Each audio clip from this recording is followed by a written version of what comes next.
or Credit Karma, and look at what the minimum payments are for debt. So we don't care, you could owe, and I'm going to be very facetious, but you could owe $1 million in debt, but your payment's only $100 a month on that million. We only care about the $100 a month debt payment, not the total debt.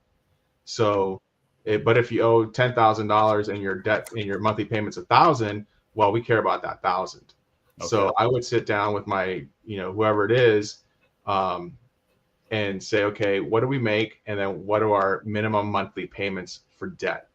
I see. That's where you can kind of figure out, is this going to work? Like I said before, if they're making $5,000 a month, but their debt payments are $3,000, they're not going to be very helpful. I see. In fact, it could hurt you. I see. So it sounds like you said that they should be honest with each other about their income, have a conversation about how much money do you guys actually make, and then what are your actual debts. And then you said go on to look and see the credit report and see what's on their credit report and what their payments are and what they owe, because that could affect your qualification. Right. Now, and also, if they have trouble, like not everyone understands how to read a credit report, can they, talk with you or reach out with you? And if they have absolutely. Yeah, absolutely. Anytime. Please reach out anytime. I'm more than happy to help. No obligation. There's no cost, obviously, for something like that. And another thing that's to look out also is make sure that credit's not too low, because what we do is when you buy a home, we don't just take one credit score, right? We take Experian, Equifax, and TransUnion. And what happens is you take the highest score and the lowest score, you throw them out, and then we use what's called the mid score, the one that's left over.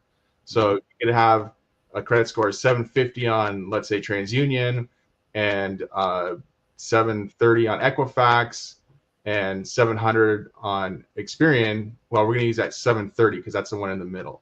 Mm-hmm. So, but if you have multiple people on the loan, let's say you have 2 or 3 people. I've done this. I mean, I have clients that, we had husband, wife, brother of the husband, daughter of the husband and wife.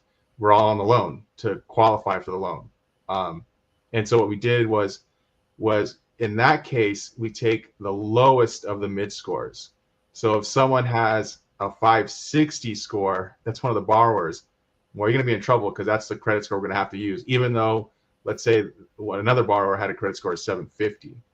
So those are pitfalls you have to look out for. I see. Okay, so they can get with you on that, right? They can reach out with questions about. Okay. Absolutely. Wonderful.